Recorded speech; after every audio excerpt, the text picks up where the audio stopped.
Hello friends, ఎలా ఉన్నారు? నేను అమెరికాకి వచ్చి 2 మంత్స్ అయింది. చూసారా, నేను ఇవాళ వాకింగ్ అని బయలుదేరాను. బాగా క్లైమేట్ బాగుంది. కొంచెం చలిగా ఉంటే బయట బయలుదేరాను. రాగానే ఒక పెద్ద ఫ్లైట్ ఎగురుతూ ఉంది. మాకు ఈ కమ్యూనిటీకి దగ్గరలో ఒక ఎయిర్పోర్ట్ ఉంది. అదే ఆ ఫ్లైటు మబ్బుల్లో కలిసిపోయింది. సరే, కమ్యూనిటీలో అట్లా వాకింగ్ చేస్తూ ఉంటే కొంచెం ఆ ఎండ్లో మనకి ఒక మంచి పంట కనపడుతుంది. ఆ పంట ఏందో మీరే చెప్పగలరా?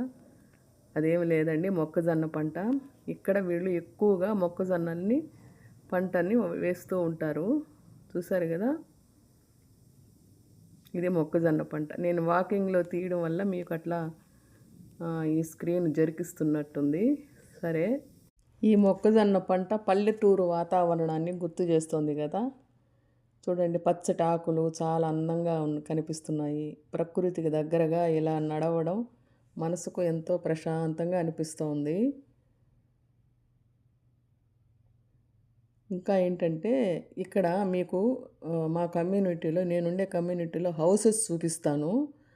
వాటి యొక్క నిర్మాణం ఎలా ఉంటుంది అనేది కూడా మీకు ఈ వీడియోలో మీకు చెప్తాను. ఇది ఇంకొక 1 మంత్కి కంకులు వచ్చేస్తుంది అనమాట. ఈ పంటకి మేము 1 మంత్కి ఉంటాం కాబట్టి లాస్ట్ వెళ్ళేటప్పుడు కూడా ఈ కంకులో వీడియో చూపిస్తాను మీకు. ఇదిగోండి, నేను ఇటు వస్తూ ఉంటే ఒక వ్యాన్ వెళ్ళింది. అదేంటంటే యూపీఎస్ వ్యాన్ అనమాట. ఇక్కడ ఆన్లైన్ డెలివరీ వ్యాను వెళ్ళడం కనిపించింది. ఇక్కడ ఆన్లైన్ పార్సల్స్ డెలివరీ చేయడానికి ఈ వ్యాన్లు రోజు తిరుగుతూనే ఉంటాయి. చూస్తున్నారు కదా. ఎందుకంటే ప్రతి ఇంటి ముందు ఎక్కడ ఎవరికైతే పార్సల్ వచ్చిందో వాళ్ళ ఇంటి ముందు ఆగి పార్సల్ ఇచ్చి వెళ్తూ ఉంటుంది అనమాట.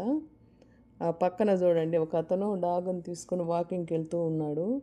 ఇక్కడ సాయంత్రాలు ఉదయాలు పెంపుడు జంతువులతో వాకింగ్ చేయడం ఒక అలవాటు. ప్రతి ఒక్కరూ డాగ్ లీష్ తాడు పట్టుకొని వాటికి కావలసిన వ్యర్థాల కవర్లు కూడా చేతిలో ఉంచుకొని ఎంతో బాధ్యతగా నడుస్తూ ఉంటారనమాట. అవి ఏదన్నా వ్యర్థాలు వదిలినప్పుడు కవర్లు తీసి ట్రాష్లో వేయాలి. ఇది ఇక్కడ కమ్యూనిటీ రూల్స్. ఇక్కడే కాదు, ఎక్కడైనా అమెరికాలో అది కమ్యూనిటీ రూల్స్ అనమాట. ఇక్కడ మీకు ఒక ముఖ్యమైన విషయం ఏంటంటే, ఇళ్ళ దగ్గర ఇళ్ళ ఎదురులా జెండాలు పెట్టి ఉంటారనమాట. మీరు గమనిస్తే చాలా ఇళ్ళ ముందు ఇట్లాంటి జెండాలు ఎగురుతూ ఉంటాయి. ఇళ్ళ ముందు దేశభక్తిని చాటుతూ జెండాలు, యుఎస్ ఫ్లాగ్స్ అమర్చబడి ఉంటాయన్నమాట. ఇక్కడ చూడండి, ఈ బాక్స్ లాగా ఉంది కదా, ఇదేంటంటే వాళ్ళ ఆ కమ్యూనిటీకి సంబంధించిన లెటర్సు అన్నీ అందులో వచ్చి వేస్తారు. ప్రతి ఒక్కళ్ళు వచ్చి ఆ బాక్సులు వాళ్ళకి ఇచ్చిన కీ ఓపెన్ చేసుకొని తీసుకుంటూ వెళతారనమాట. అంటే ఇంటికి పోస్ట్ మ్యాన్ డెలివరీ వాళ్ళు రారనమాట. ఇటు పక్క చూడండి, ఇరువైపుల మొక్కలు ఎంతో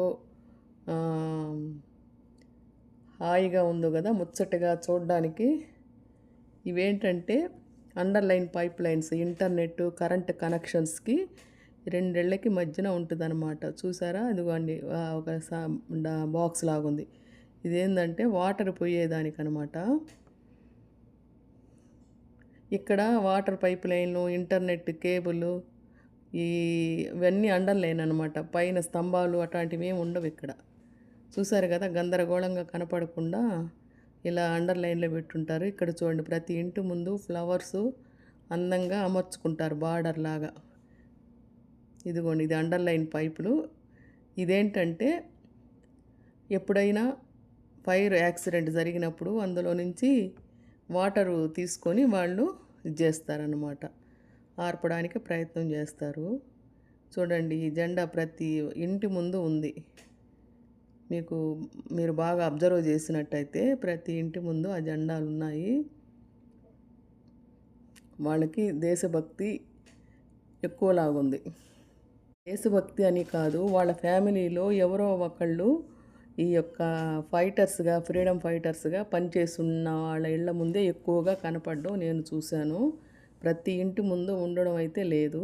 ఇక్కడ హౌసెస్ రూఫ్ గమనిస్తే అన్నీ ఏటవాలుగా ఉంటాయి. వర్షం పడినా లేదా మంచు కురిసినా ఈజీగా జారిపోవడానికి నిలవకుండా. ఇలాగ ఇళ్ళ వెనక వైపు కూడా చిన్న చిన్న స్టోర్ హౌస్ లాంటిది పెట్టుకో ఉంటారు అందంగా. అదిగోండి, అది ఆ స్టోర్ హౌస్ చాలా బ్యూటిఫుల్గా కన్స్ట్రక్షన్ చేసుకొని ఉంటారు. ఈ కమ్యూనిటీలోనే కాదు, ఏ కమ్యూనిటీలో అయినా వాతావరణం ఇట్లాగే నిర్మానుష్యంగా ఉంటుంది. ఎవ్వరు మనుషులు హంగామాగా తిరగడం, అటు ఇటు తిరగడం అనేది జరగదు. ఇక్కడ మౌలిక వసతులు, ప్రజల జీవన శైలి చాలా ప్రశాంతంగా, సిస్టమేటిక్గా ఉంటుంది. ఈ చిన్న వాకింగ్ బ్లాగ్ ద్వారా ఇక్కడ విశేషాలన్నీ మీకు నచ్చాయని ఆశిస్తున్నాను. మరిన్ని మంచి వీడియోల కోసం నా ఛానల్ని ఫాలో అవ్వండి.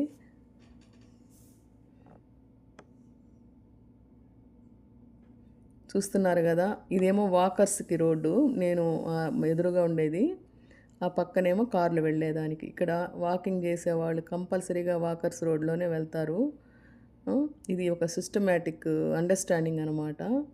చూసారు కదా, ఇవి అండర్లైన్ పైప్ లైన్స్, ఇంటర్నెట్కి ఒకటి, కరెంటుకి ఒకటి. పైన స్తంభాలు అనేవి ఉండవు.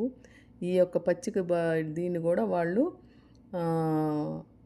ఎవ్రీ మంత్ కానీ అనుకూలమించినప్పుడు, పెరిగినప్పుడు కట్ చేస్తూ ఉంటారు. అది కంపల్సరీ కమ్యూనిటీ రూల్స్ అది. ఎందుకంటే చుట్టుపక్కల యాంబియన్స్ క్లీన్ అండ్ గ్రీన్గా ఉండడానికి కంపల్సరీగా పాటిస్తూ ఉంటారనమాట. చూసారు కదా, నేను చెప్పా కదా కమ్యూనిటీకి దగ్గరలో ఎయిర్పోర్ట్ ఉందని. ఆ ఫ్లైట్ ఇంకొకటి పోతుంది. ఈ యూపీఎస్ డెలివరీ వ్యాను కమ్యూనిటీ చుట్టూ రౌండ్ తిరుగుతూ ఉంది.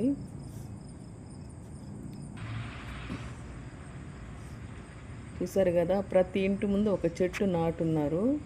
ఆ చెట్టు ఇక్కడ ఎక్కువ గాలులు విసురుతుంటాయి కాబట్టి ఆ గాలికి అటు ఇటు పడిపోకుండా దాన్ని అటుపక్క ఇటుపక్క ఒక కొమ్మ నాటి దాన్ని సపోర్ట్ చేసి ఉంటారనమాట. ఇదిగోండి పోస్ట్ బాక్సులు అని చెప్పా కదా, అవి ఆ ఇంటి ముందు ఎంత బ్యూటిఫుల్గా ప్లాంట్స్ వేసుకో ఉన్నారో చూడండి. మనం కనీసం ఇంటి ముందుకు కూడా వెళ్ళకూడదండి. ఆ వాకింగ్ ఏరియాలోనే మనం నడవాలి, ఇంటి ముందుకు కూడా వెళ్ళకూడదు. కనీసం ఇక్కడ చాలా స్ట్రిక్ట్ రూల్స్. పక్కింటికి కూడా మనం వెళ్ళకూడదు అనమాట. మన ఇండియాలో అయితే పక్కింటికి వెళ్ళడం, ఎదురింటికి వెళ్ళడం అట్లా ఉంటాయి కదా, ఇక్కడ అసలు నథింగ్ అనమాట. ఎవరున్నారో కూడా తెలియదు. ఈ చెట్టు ఇంకా ఒక 6 నెలలకి పెద్దదవుతుంది. పెద్దదిగా అవడానికి, అది పడిపోకుండా ఉండడానికి దానికి అటుపక్క ఇటుపక్క నాటి చాలా సపోర్ట్ చేస్తారు. ఇవంతా చేసేది కమ్యూనిటీ రూల్స్ అనమాట. కమ్యూనిటీ వాళ్ళు చేస్తారు. ఇది ఫైర్ హైడ్రెంట్స్ అంటారనమాట. నేను చెప్పా కదా ఇందాక, ఇక్కడ అమెరికాలో ఎక్కువ చెక్క ఇల్లులే కాబట్టి ఎప్పుడైనా ఫైర్ యాక్సిడెంట్ జరిగినప్పుడు ఇందులో వాటరు కనెక్షన్స్ ఉంటుంది అనమాట. ఆ వాటర్ తీసుకొని వాళ్ళు దాన్ని ఆర్పడానికి ప్రయత్నం చేస్తారు. ఇది కంపల్సరీగా ఉపయోగపడే ఇది కాబట్టి అత్యవసర సమయంలో ఫైర్ యాక్సిడెంట్ జరిగితే ఫైర్ సిబ్బంది దీని నుంచి నీటిని తీసుకొని దాన్ని ఆపడానికి ప్రయత్నం చేస్తారనమాట. ఇట్లా పక్కడ బందీగా ఉంటుంది. ఇక్కడ ప్రతి విషయం కూడా సిస్టమేటిక్గా ఉంటుందన్నమాట. ఏదైనా మనకు మామూలుగా ఇండియాలో అయితే రోడ్లో వాకింగ్ చేసేటప్పుడు ఒక ఆ పువ్వు ఈ పువ్వు కోసుకుంటూ వెళ్ళిపోతాం కదా, ఇక్కడ కనీసం ఆ ఇంటి ముందు నిలబడి కూడా చూడకూడదు, కనీసం ఆ పువ్వు చెట్టు కూడా తాగకూడదు. అన్ని స్ట్రిక్ట్ రూల్స్ అనమాట. ఇక్కడ ఇండియా నుంచి అమెరికాకు వచ్చిన వాళ్ళైతే కనుక భలే బోరు కొడుతుంది. కాకుంటే కొంచెం అటు ఇటు పిల్లలతో, ఇంట్లో మన పిల్లలతో కొంచెం హ్యాపీగా ఉంటుంది. ఇదండి ఈ వీడియో. మీకు ఇటువంటి వీడియోలు చాలా నేను మీకు పెడుతూ ఉంటాను. నా ఛానల్ని మీరు ఫాలో అవుతూ ఉండండి. నేను మళ్ళీ మొదలు పెడతాను. నేను ఇండియాకి వెళ్ళిన తర్వాత మళ్ళీ నా ప్లాంట్స్, నా సేమ్ ఐటమ్స్ చేస్తాను. ఇక్కడ ఉన్న రోజులు ఇట్లాంటి అమెరికా వ్లాగ్స్ చేస్తూ ఉంటాను. చూడండి, చూసి మీ యొక్క కామెంట్స్ని నా ఛానల్లో పెట్టండి. మీకు ఏ విధమైన వ్లాగ్స్ కావాలో చెప్తే నేను వెంటనే మీకు పెడతాను. ఇదండి ఈ వీడియో. మీకు నచ్చితే లైక్ చేయండి, షేర్ చేయండి, సబ్స్క్రైబ్ చేయండి. మరిన్ని మంచి వీడియోల కోసం నా ఛానల్ని ఫాలో అవ్వండి.